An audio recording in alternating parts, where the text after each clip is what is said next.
Oi, vocês estão bom? Hoje eu fiz uma troca. Ao invés de eu ir pedalar, eu vim fazer uma caminhadinha. É maravilhoso. Tem que fazer alguma coisa, né? Ai, sair assim um pouquinho. Ai, faz um bem, né? Eu acho assim muito gratificante você sair, espairecer um pouco, esquecer tudo que aconteceu durante o dia.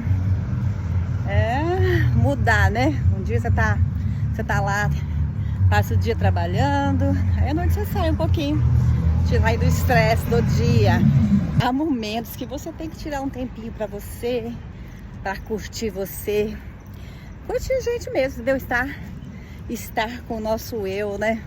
Sair assim, despreocupada, só observando tudo que tá ao seu redor, né? Você sair assim, despreocupada com tudo, só curtindo esse momento.